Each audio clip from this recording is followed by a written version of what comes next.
গণ অভ্যুত্থানে নিহত আহতদের নামে অনেক মামলার বাদী ভুয়া, ব্যক্তিগত শত্রুতার মামলা বাণিজ্যের অভিযোগ।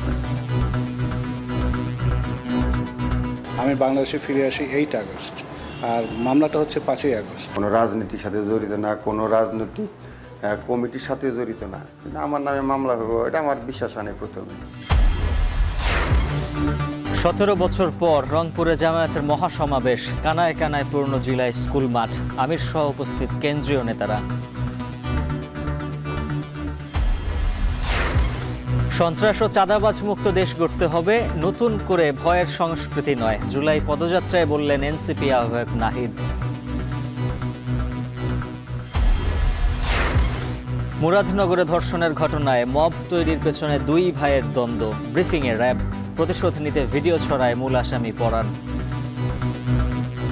মূলত দুই ভাইয়ের দ্বন্দ্বকে কেন্দ্র করেই এই ঘটনাটা ঘটানো হয়েছে। 4 জন মবের সদস্য এবং যে প্রধান পরিকল্পনাকারী গতকাল আমরা তাকে অ্যারেস্ট করেছি।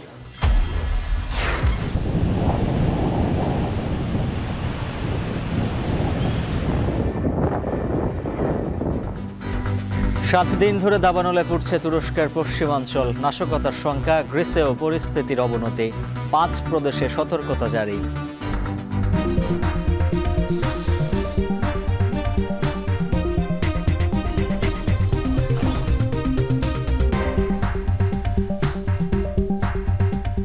স্বাগত। এখন বিকেলে পুরো আয়োজনের সঙ্গে আছে আমি উজ্জ্বল হাফিজ।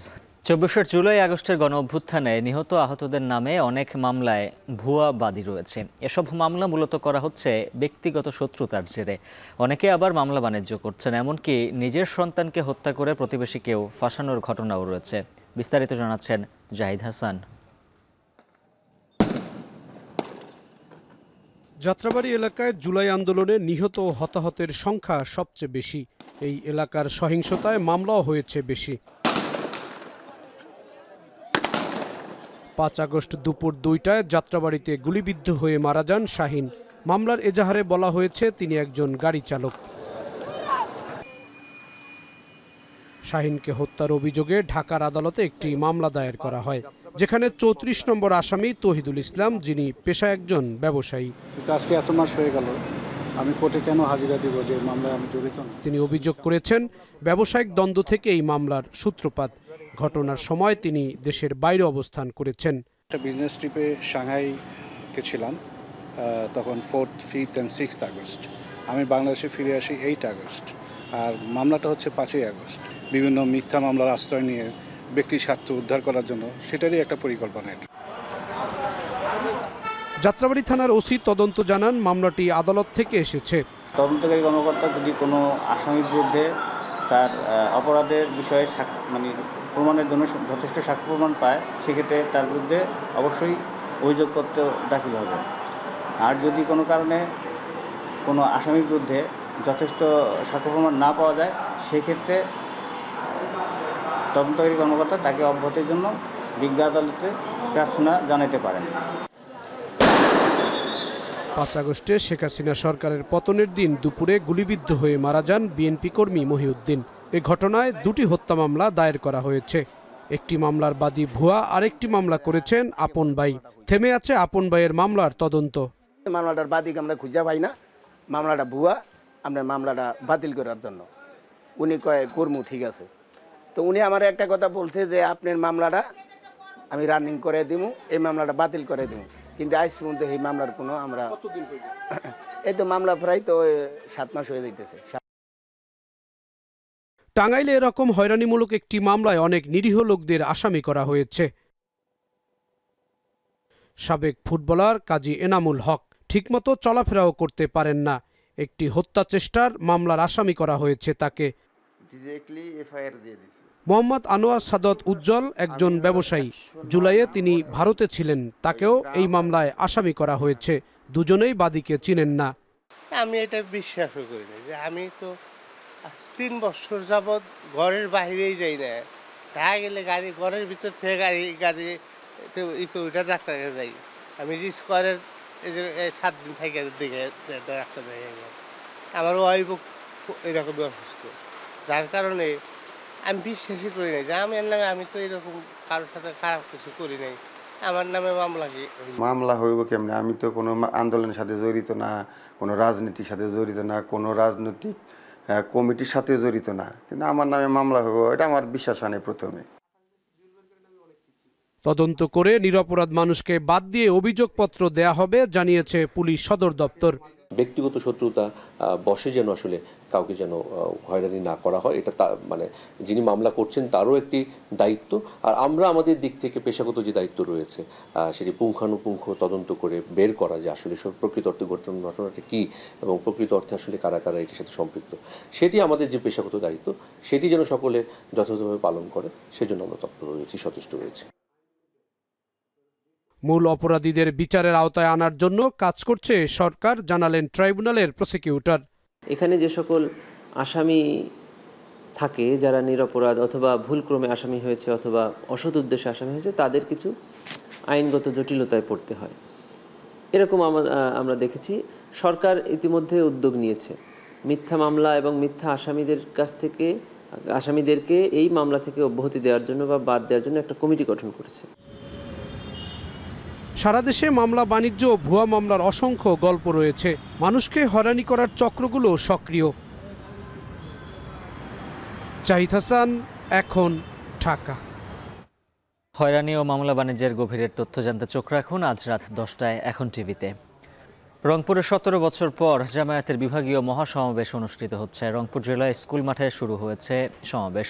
উপস্থিত আছেন দলটির আমির ডাক্তার শফিকুর রহমান, কারামুক্ত জামায়াত নেতা এটিএম আজহার ও শিবিরের কেন্দ্রীয় সভাপতি সহ শীর্ষ নেতারা। কিছুক্ষণের মধ্যেই কর্মী সমর্থকদের উদ্দেশ্যে বক্তব্য রাখবেন তারা। সকাল থেকেই আশেপাশের এলাকা থেকে দলে দলে সমাবেশ স্থলে আসতে শুরু করেন জামায়াতের নেতাকর্মীরা। লাখো মানুষের উপস্থিতিতে সমাবেশ স্থল কানায় কানায় পূর্ণ হয়ে ওঠে। এই সমাবেশ ঘিরে স্থানীয় নেতাকর্মীদের মাঝে উচ্ছ্বাস বিরাজ করছে। সংরক্ষণ করুন, নিজেকে নিজের দায়িত্বে নিন।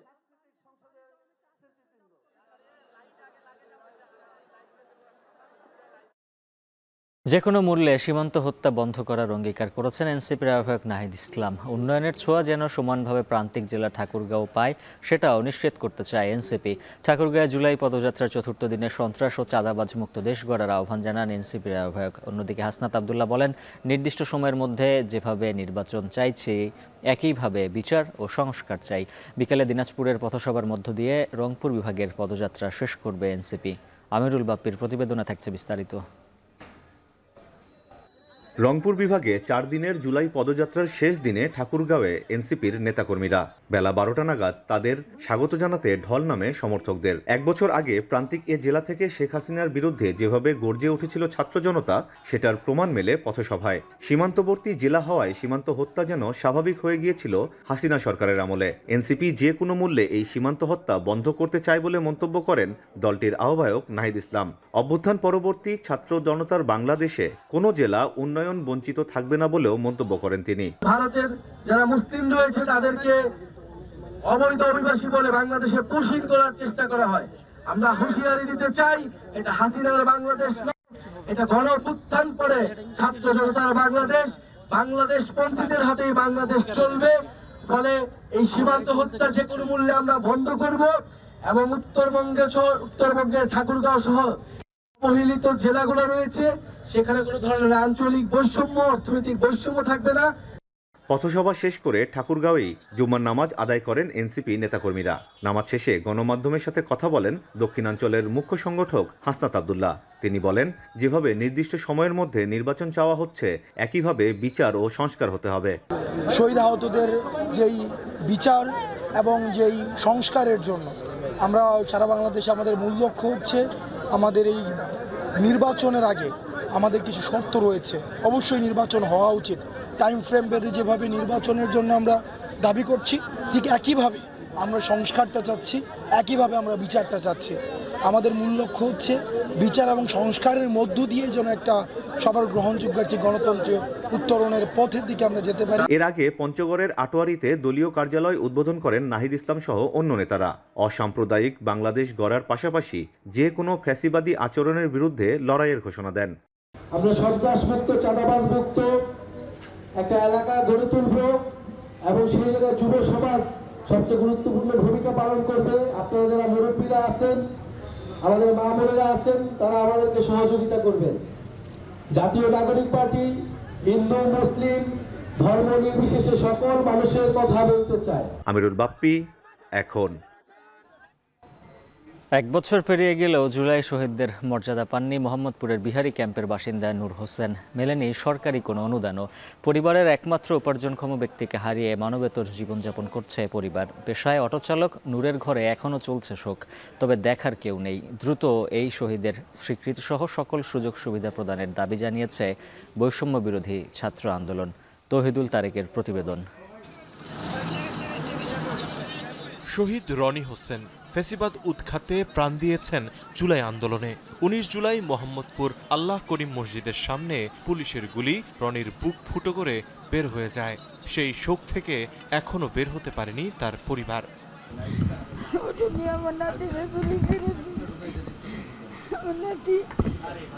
আমরা খবর পাই না, একটা ছেলে তার ছবি উঠে নিয়ে এসে আমার করে দেখাইছে যে রে চিনে না, বলে এটা আমার নাতি।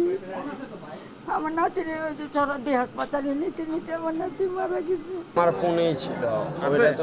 এক বছর পেরিয়ে গেলেও জুলাই যোদ্ধার স্বীকৃতি দূরের কথা, সরকারি কোনো অনুদানও পৌঁছায়নি পেশায় অটোচালক রনির জীর্ণ ঘরে। পরিবারের একমাত্র উপার্জনক্ষম ব্যক্তিকে হারিয়ে মানবেতর জীবন কাটাচ্ছে তার পরিবার। আরেকজন আইসা আমারে বলছে ছেলে আমার রনিরে গুলি লাগছে। তারপরে সেরে বাংলা সরকার আমারে কোনো স্বীকৃতি দেয় নাই। কোনো টাকা পয়সা দিয়েছে সরকারের পক্ষ থেকে? না, সরকার কোনো টাকা পয়সা দেয় নাই। আমার স্বামীও নাই, আমার একটা ছেলে ছিল, আমার ছেলেও নাই। এখন আমার অসহায় একা, আমার নিজের ঘরও নাই। এখানে সবার থেকে জিজ্ঞাসা করতে পারেন। এখন আপনার সংসার চলে কিভাবে? আমি বাসা বাড়ি কাজ করি। শুক্রবার দুপুরে বঞ্চিত এই শহীদের পরিবারকে দেখতে যান বৈষম্য বিরোধী ছাত্র আন্দোলনের নেতারা। এ সময় শহীদের রক্তের উপর প্রতিষ্ঠিত অন্তর্বর্তী সরকারের এমন উদাসীনতায় ক্ষোভ প্রকাশ করেন সংগঠনটির সভাপতি। বলেন, বাংলাদেশে জন্ম নেয়া রনির সকল স্বীকৃতি দিতে হবে। এক বছর হয়ে যাওয়ার পরও কেন রনিকে স্বীকৃতি দেওয়া হয়নি? তার ফ্যামিলির কাছে গভর্নমেন্টের পক্ষ থেকে কেউ কোনো প্রকার আশার প্রয়োজন বোধ করেনি। এর জবাবটা ইন্টারিমকে দিতে হবে, সবাইকে দিতে হবে। আমরা স্পষ্টভাবে বলতে চাই, অবিলম্বে শহীদ রনির মায়ের কান্না, তার দাদির কান্না, তার বোনের কান্না আমরা দেখতে পাচ্ছি। এই আর এক ফোঁটা কান্না যাতে না ঝরে, ইন্টারিম অবিলম্বে এই ব্যবস্থাটা গ্রহণ করুক। এর আগে শুক্রবার সকালে শহীদ বুদ্ধিজীবী কবরস্থানে জুলাই শহীদদের গণকবর জিয়ারত করে মাসব্যাপী কার্যক্রমের সূচনা করে বৈষম্য বিরোধী ছাত্র আন্দোলন। জিয়ারত শেষে এক বছরেও বেয়ারিশ শহীদদের লাশ পরিবারের কাছে ফিরিয়ে দিতে না পারায় স্বরাষ্ট্র উপদেষ্টার তীব্র সমালোচনা করেন সংগঠনটির সভাপতি রিফাত রশিদ। আমরা এই অবিলম্বে স্বরাষ্ট্র উপদেষ্টার সাথে দেখা করব এবং তাকে আমরা স্পষ্টভাবে প্রশ্ন করব, একজন সুস্থ স্বাভাবিক মানুষ, আপনি তো স্বরাষ্ট্র উপদেষ্টা, আপনার তো এটা দায়িত্ব, একজন সুস্থ স্বাভাবিক মানুষ বা এবং পুলিশের ডিএমপি কমিশনার সহ গিয়া পুলিশের আইজিপির সাথে আমরা কথা বলবো। একজন সুস্থ স্বাভাবিক মানুষও যদি এই ধরনের কোনো একটা দৃশ্য দেখে সে কার্যত ব্যবস্থা নিতে চাইবে, অথচ আপনারা যারা দায়িত্বে আছেন, একজন সাধারণ মানুষও তো এই জিনিসটা দেখলে হলো গিয়া তার চোখ দিয়ে কান্না চলে আসে। অথচ আপনারা যারা দায়িত্বে আছেন, আপনারা কেন এই দায়িত্ব অবহেলা করছেন? আপনারা কি এই জিনিসটার প্রতি দায়বদ্ধতা ফিল করছেন না? কেন ফিল করছেন? এই জবাবদিহিতা আমরা নিশ্চিত করব। বিচার প্রক্রিয়ার নামে ঠন চলছে। বিচার প্রক্রিয়ার যে গতি, সেই গতি দেখলে কচ্ছপও মাঝে মাঝে লজ্জা পায়, এরকম একটা অবস্থা আমরা দেখতে পেয়েছি যে বিচার প্রক্রিয়ার মাঝে কোনো প্রকারই নেই। রাজনৈতিক দলগুলোর ছত্রছায়ায় আওয়ামী লীগ আবার পুনর্বাসিত হচ্ছে। এই ধরনের কার্যক্রমকে আমরা তীব্রভাবে নিন্দা জানাচ্ছি এবং বলতে চাচ্ছি, কালসাপ যতই কিনা সুন্দরভাবে সাজুক, যতই নতুন রূপ ধারণ করুক, কালসাপের নেচার, সে ফনা তুলবে, সে ছবল দেবে। গণঅভ্যুত্থানের বর্ষপূর্তি উপলক্ষে শহীদ পরিবার ও আহতদের সাথে সাক্ষাৎ সহ মাসব্যাপী কর্মসূচি হাতে নিয়েছে জুলাই আন্দোলনে নেতৃত্ব দেওয়া সংগঠনটি। তৌহিদুল তারেক, এখন, ঢাকা। বিএনপির vice chairman doctor Asaduzzaman Ripon বলেছেন, জুলাই আন্দোলনের আকাঙ্ক্ষা শুধু একটি নির্বাচন ছিল না, মূলে ছিল সবার জবাবদিহিতা নিশ্চিত করা এবং গণতন্ত্র প্রতিষ্ঠা করা। মুসলিম লীগের ন্যায় আওয়ামী লীগের রাজনীতি আর ফিরে আসবে না বলেও মন্তব্য করেন তিনি। শুক্রবার জাতীয় প্রেস ক্লাবের সামনে তৃণমূল নাগরিক আন্দোলন আয়োজিত প্রতীকী তারুণ্য সমাবেশে একথা বলেন তিনি। সরকারি কর্মকর্তারা কর্মচারীরা বললেন তাদেরকে নাকি চাকরি থেকে বাদ দেওয়া যাবে না। কেন যাবে না? উনি ঘুষ খাবেন, দুর্নীতি করবেন, 14,000 টাকার বেতনের কর্মচারী ঢাকা শহরে 2টা বাড়ি বানায় ফেলবেন, বিদেশে ছেলে পেলে পড়াবেন। এই ঘটনা একজন এমপির বেলায় হলে, একজন মন্ত্রীর বেলায় হলে তাকে জবাবদিহি করেন, বলেন পলিটিশিয়ানরা খারাপ। এই যে পরিবর্তনটি হয়েছে, এই পরিবর্তনটির মধ্য দিয়ে যে আমরা যে সংস্কার চাই, এই মহাচোরদেরকে আমাদেরকে আটকাতে হবে। কুমিল্লার মুরাদনগরে ধর্ষণের ঘটনায় মব তৈরির পেছনে দুই ভাইয়ের পারিবারিক দ্বন্দ্বের জের, আর এ থেকেই ভিডিও ছড়িয়ে দেয় মূল আসামি শাহপরান। ব্রিফিংয়ে র্যাব বলছে 2 মাস আগে গ্রাম্য সালিশে জনসম্মুখে ছোট ভাই শাহপরানকে থাপ্পড় মারেন বড় ভাই ফজর। তার প্রতিশোধ নিতেই এ কাণ্ড ঘটায় শাহপরান। জাবেদ আবদুল্লার প্রতিবেদনে থাকছে বিস্তারিত।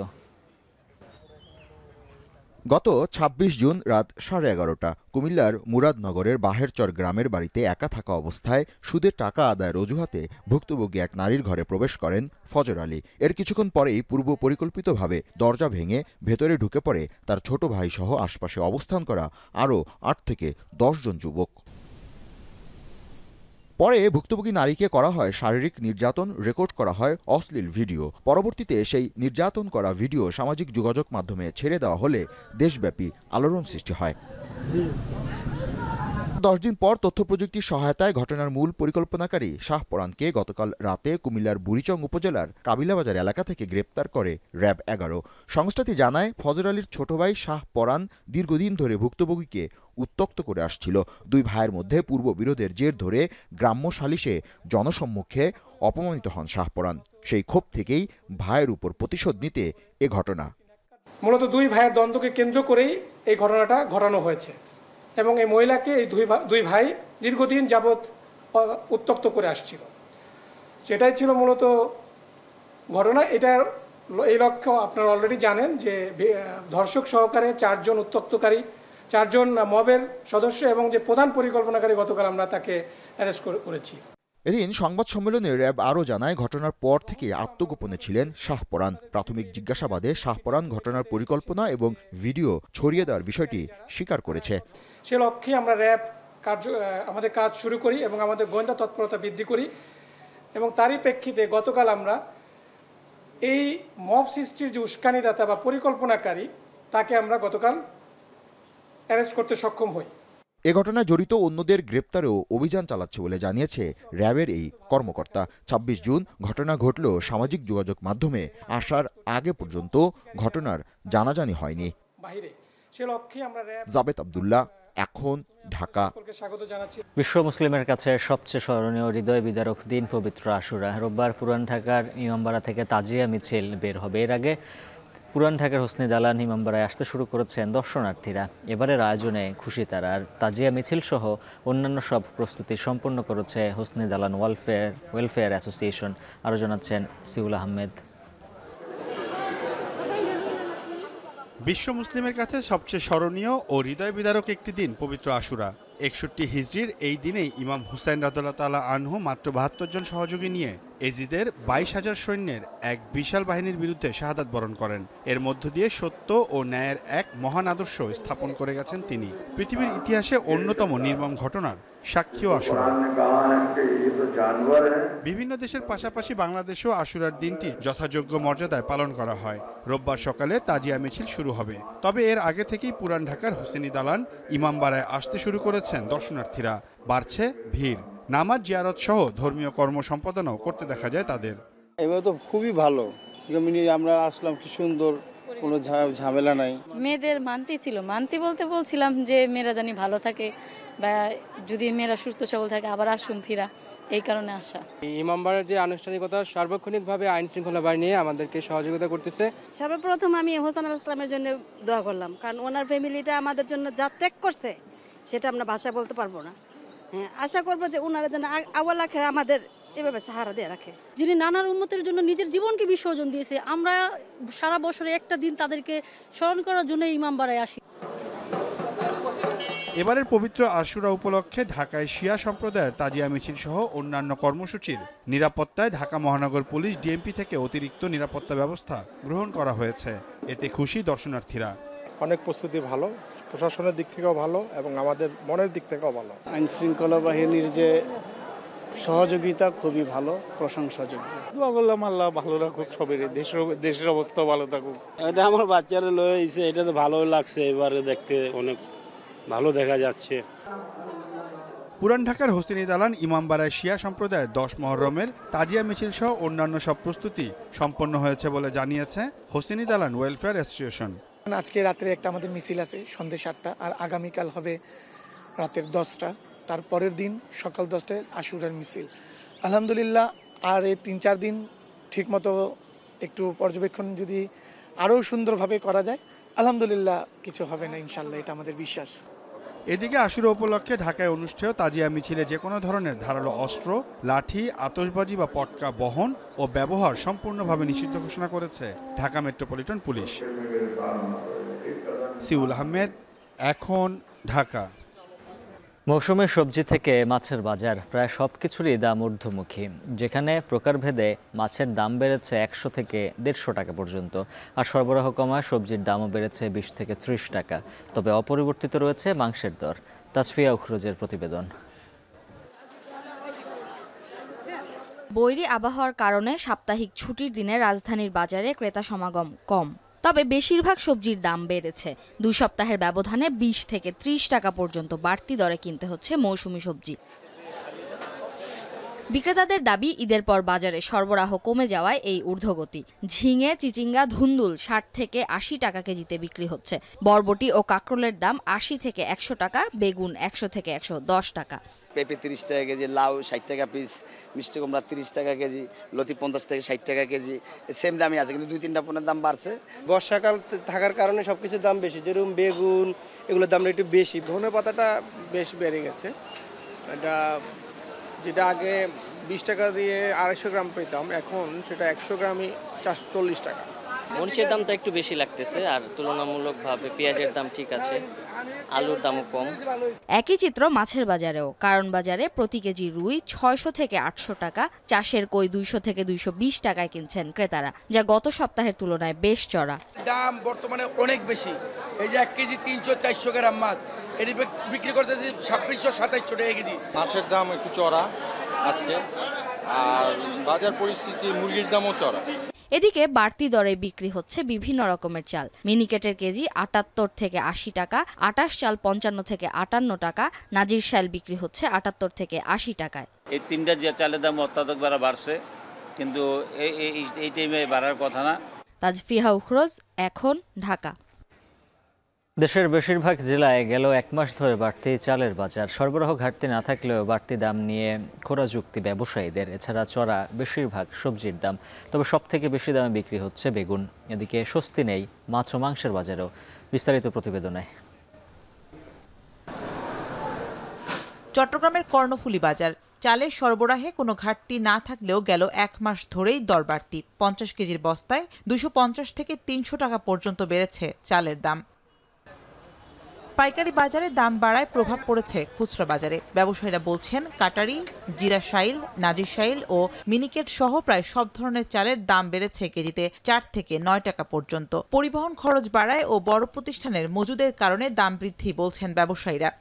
1 মাসের আগে তো প্রথম কিনে 700 টাকা কিনে বসছিল, 200 টাকা তো বাড়ে গেছিল। গাড়ি ভাড়া আসলে 100 টাকা, 300 টাকা, এভাবে 4000 টাকা আসলে।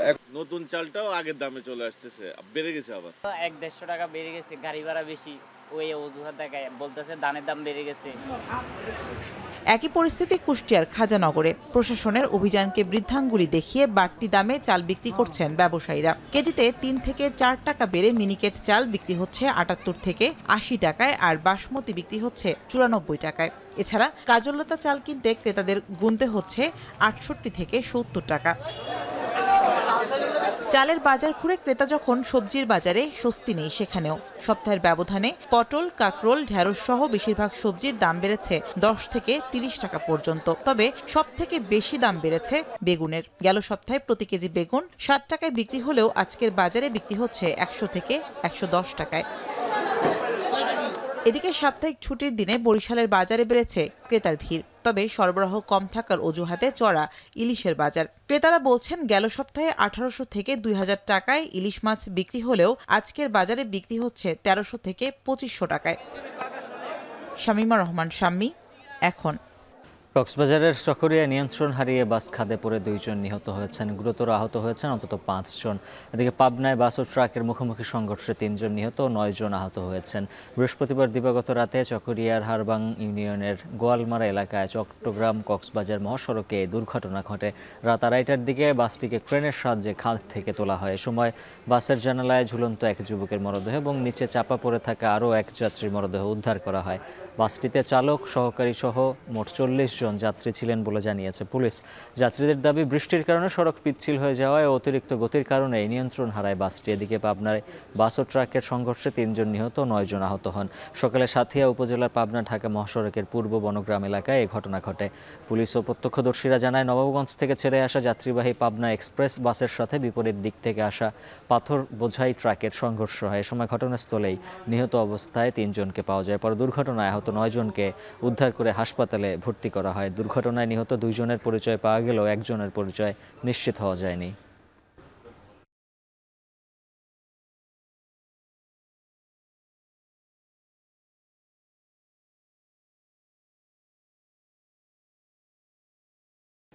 বিএনপির নাম ভাঙিয়ে দলের কেউ অপকর্মের সাথে যুক্ত হলে তাদের বিরুদ্ধে বিএনপি জিরো টলারেন্স নীতিতে থাকবে বলে জানিয়েছেন দলটির সিনিয়র যুগ্ম মহাসচিব রুহুল কবির রিজভী। নয়াপল্টনে কেন্দ্রীয় কার্যালয়ের সংবাদ সম্মেলনে তিনি বলেন, নানা অভিযোগে 4 থেকে 5 হাজার নেতাকর্মীর বিরুদ্ধে এরই মধ্যে ব্যবস্থা নেওয়া হয়েছে। বনানীতে হোটেলে হামলায় জড়িত থাকায় যুবদল নেতা মনিরকেও বহিষ্কার করার কথা উল্লেখ করে রিজভী বলেন, দলের নামে যারা দুর্বৃত্তায়ন করছে তাদের ছাড় দেয়া হবে না। সংবিধানে সংযোজন বিয়োজন হবে, তবে একেবারে এটিকে ছুঁড়ে ফেলা কোনো সমাধান নয় বলেও মন্তব্য করেন রিজভী। আমাদের দলের নামেও যারা দুর্বৃত্তপনা করছে, অনৈতিক কর্মকাণ্ড করছে, মানুষকে বিরক্ত করছে, মানুষের মধ্যে ভীতি সঞ্চার করছে, তাদেরকে আমরা রেহাই দিই এবং দিচ্ছি না। সংবিধান হচ্ছে একটি জাতির আত্মজীবনী। সংবিধান সংশোধনের মাধ্যমে ধারাবাহিকভাবে এর মধ্যে অনেক কিছু সংযোজিত হয়, অনেক কিছু বাদ যায়। এটা হচ্ছে মানে গণতান্ত্রিক প্রক্রিয়ায় সংবিধানের ধারাবাহিকতা। সেখানে হঠাৎ করে কেউ কিছু বলল বা সেটা নিয়ে তাদের অভিমত কি দিল সেটা নিয়ে আমি কোনো কথা বলতে চাই না, কিন্তু আমরা আমাদের মত এর আগে বারবার আমরা বলেছি। কুমিল্লা থেকে স্বল্প আয়ের যাত্রীদের জন্য চালু হওয়া দ্রুতগতির ডেমো ট্রেনের সংকট দূর করতে পারছে না রেলওয়ে। অযত্ন অবহেলায় বিকল হয়ে পড়ে আছে খোলা আকাশের নিচে। এদিকে আগে থেকেই কুমিল্লা, নোয়াখালী, চাঁদপুর রুটেই বন্ধ হয়েছে আরও 4 জোড়া ট্রেন। এতে চরম ভোগান্তিতে পড়েছেন এ অঞ্চলের যাত্রীরা। কামরুল হাসানের ক্যামেরায় মাসুদ আলমের প্রতিবেদন। প্রথম দেখায় মেট্রো রেল মনে হলো এটি মূলত diesel electric multiple unit demo. দ্রুতগতির এই পরিবহন এখন লাকসামের লোকশেডে পড়ে আছে অযত্ন অবহেলায়। খসে পড়ছে যন্ত্রাংশ। 3 কোচ ও 2 ইঞ্জিন বিশিষ্ট ডেমো ট্রেনটির পুরো শরীর জুড়ে শুধুই মরীচিকা। খোলা দরজা দিয়ে ভেতরে প্রবেশ করলে দেখা যায় সিট, পাখা ও ইঞ্জিনের ভাঙ্গাচোরা অংশ। চলাচল বন্ধের মাত্র 6 বছরের মধ্যেই তদারকির অভাবে প্রায় 30 কোটি টাকা মূল্যের ডেমো ট্রেনটি ক্রমেই পরিণত হচ্ছে কঙ্কালে।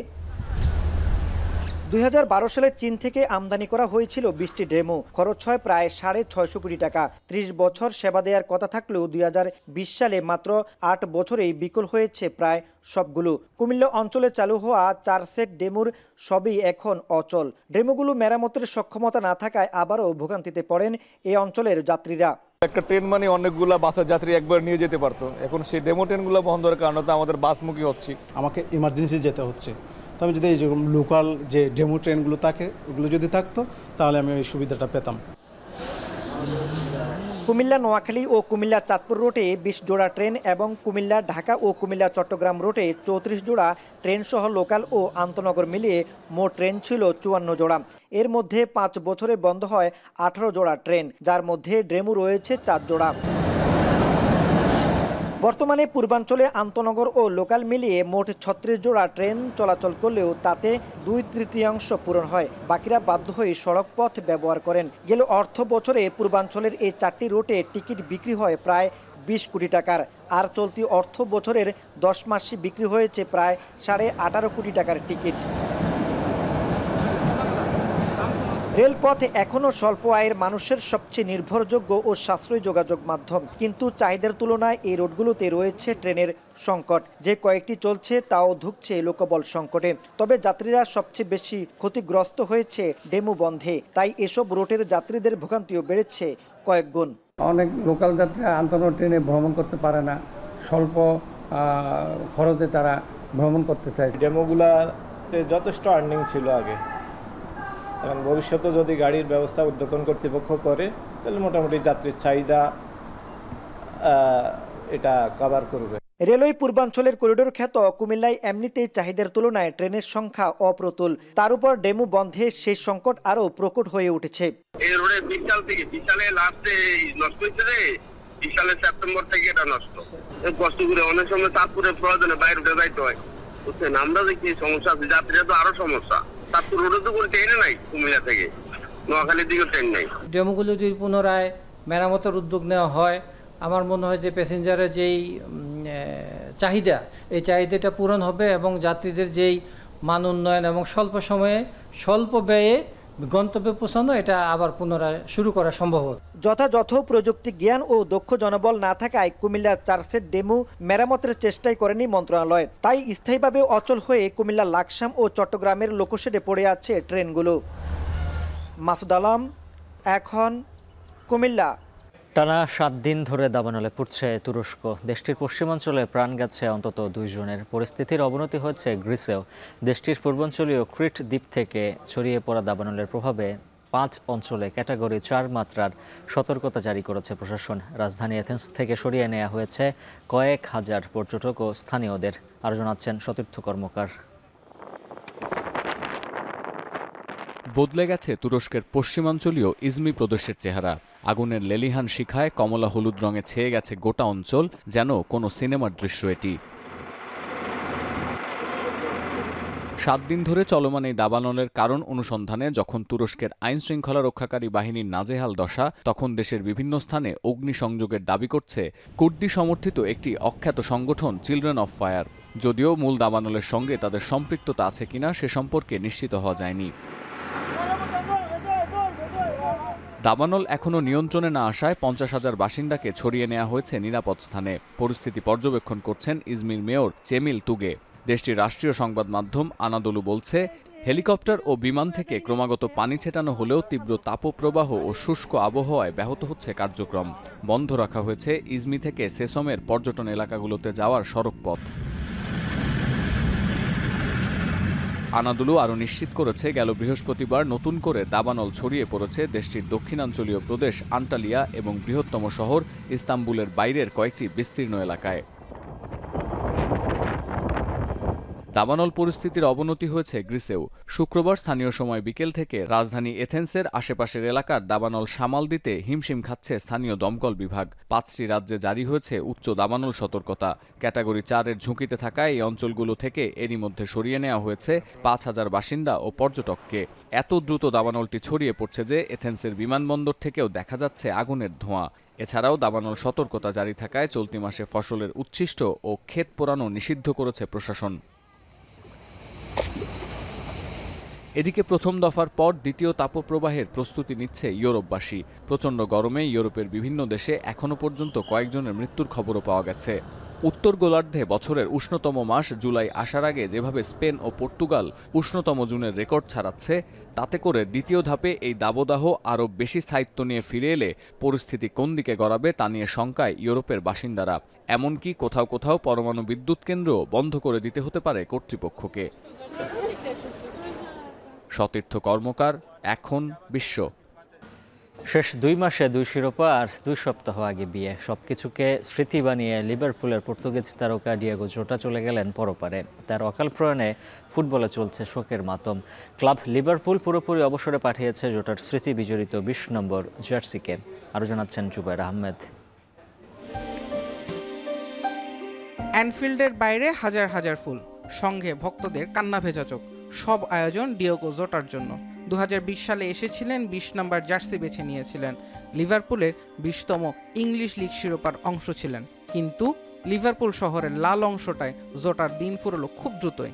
স্পেনের জামোরায় A52 শহরে প্রাণ হারিয়েছেন এই পর্তুগিজ তারকা এবং তার ভাই আন্দ্রে সিলভা। তাদের মৃত্যুতে এখন সবখানে শোকের আবহ। সবশেষ খবর অনুযায়ী স্পেনের জামোরাতেই দুই ভাইয়ের ময়নাতদন্ত সম্পন্ন করা হয়েছে। তাতে নিশ্চিত হয়েছে জোটা এবং আন্দ্রের পরিচয়। অধিকতর তদন্তের জন্য তাদের গাড়ির ধ্বংসাবশেষ এবং গাড়ির লাইসেন্স প্লেট সংগ্রহ করেছে স্থানীয় কর্তৃপক্ষ। সব আনুষ্ঠানিকতা শেষে জোটা এবং আন্দ্রের দেহাবশেষ নিয়ে যাওয়া হবে পর্তুগালে, সেখানেই হবে তাদের শেষকৃত্য। নিজ দলের তারকা খেলোয়াড় জোটার স্মরণে শোক বই খুলেছে লিভারপুল। অ্যানফিল্ডে ক্লাবের পতাকা রাখা হয়েছে অর্ধনমিত। ক্লাবের সকল কার্যক্রম বন্ধ ঘোষণা করা হয়েছে। সেই সঙ্গে জোটার স্মৃতি বিজড়িত ২০ নম্বর জার্সিকে আজীবনের জন্য অবসরে পাঠানোর ঘোষণাও দিয়ে রেখেছে অলরেডরা। গত এপ্রিলে ডার্বি ম্যাচে তার গোলেই 2024-25 মৌসুমের শিরোপা নিশ্চিত করেছিল দলটি। ইংলিশ প্রিমিয়ার লিগে লিভারপুলের 20তম শিরোপা এনে দেওয়া সেই জার্সিকে সম্মাননা জানাতেই লিভারপুল কর্তৃপক্ষের এমন সিদ্ধান্ত। এদিকে লিভারপুল তারকার মৃত্যুতে শোক বইছে ফুটবলের দুনিয়াতে। ফিফা সভাপতি জিওভান্নি ইনফান্তিনো এবং বাংলাদেশ ফুটবল ফেডারেশনের পক্ষ থেকেও জানানো হয়েছে শোক বার্তা। ক্লাব বিশ্বকাপে নিজ নিজ দলের অনুশীলনের আগে 1 মিনিটের নীরবতা পালন করেছে রিয়াল মাদ্রিদ, বায়ার্ন মিউনিক এবং চেলসি। নীরবতা পালন করা হয়েছে নারীদের ইউরো ম্যাচের আগেও। জুবায়ের আহমেদ, এখন। শেষ করবো এখন বিকেল, তার আগে শিরোনামগুলো জানিয়ে দিচ্ছে আরও একবার। গণ অভ্যুত্থানে নিহত আহতদের নামে অনেক মামলার বাদী ভুয়া, ব্যক্তিগত শত্রুতা আর মামলার বাণিজ্যের অভিযোগ। আমি বাংলাদেশে ফিরে আসি 8 আগস্ট, আর মামলাটা হচ্ছে 5ই আগস্ট। কোনো রাজনীতির সাথে জড়িত না, কোনো রাজনৈতিক কমিটির সাথে জড়িত না, আমার নামে মামলা হবে এটা আমার বিশ্বাস আনে প্রথম। 17 বছর পর রংপুরে জামায়াতের মহাসমাবেশ, কানায় কানায় পূর্ণ জেলায় স্কুল মাঠ, আমির সহ উপস্থিত কেন্দ্রীয় নেতারা। সন্ত্রাস ও চাঁদাবাজ মুক্ত দেশ গড়তে হবে, নতুন করে ভয়ের সংস্কৃতি নয়, জুলাই পদযাত্রায় বললেন এনসিপি আহ্বায়ক নাহিদ। মুরাদনগরে ধর্ষণের ঘটনায় মব তৈরির পেছনে 2 ভাইয়ের দ্বন্দ্ব, ব্রিফিংয়ে র্যাব, প্রতিশোধ নিতে ভিডিও ছড়ায় মূল আসামি পরাণ। মূলত 2 ভাইয়ের দ্বন্দ্বকে কেন্দ্র করেই এই ঘটনাটা ঘটানো হয়েছে। 4 জন মবের সদস্য এবং যে প্রধান পরিকল্পনাকারী গতকাল আমরা তাকে অ্যারেস্ট করেছি।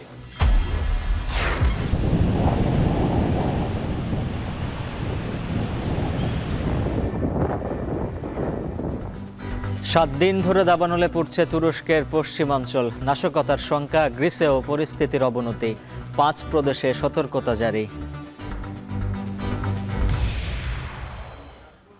আর এই ছিল এখন বিকেলের আয়োজন। এখন টেলিভিশন ওয়েবসাইটে দেখুন এখন.tv, ফেসবুকে দেখুন facebook.com/tv.এখন, সরাসরি ইউটিউবে দেখুন youtube.com/c/echontv।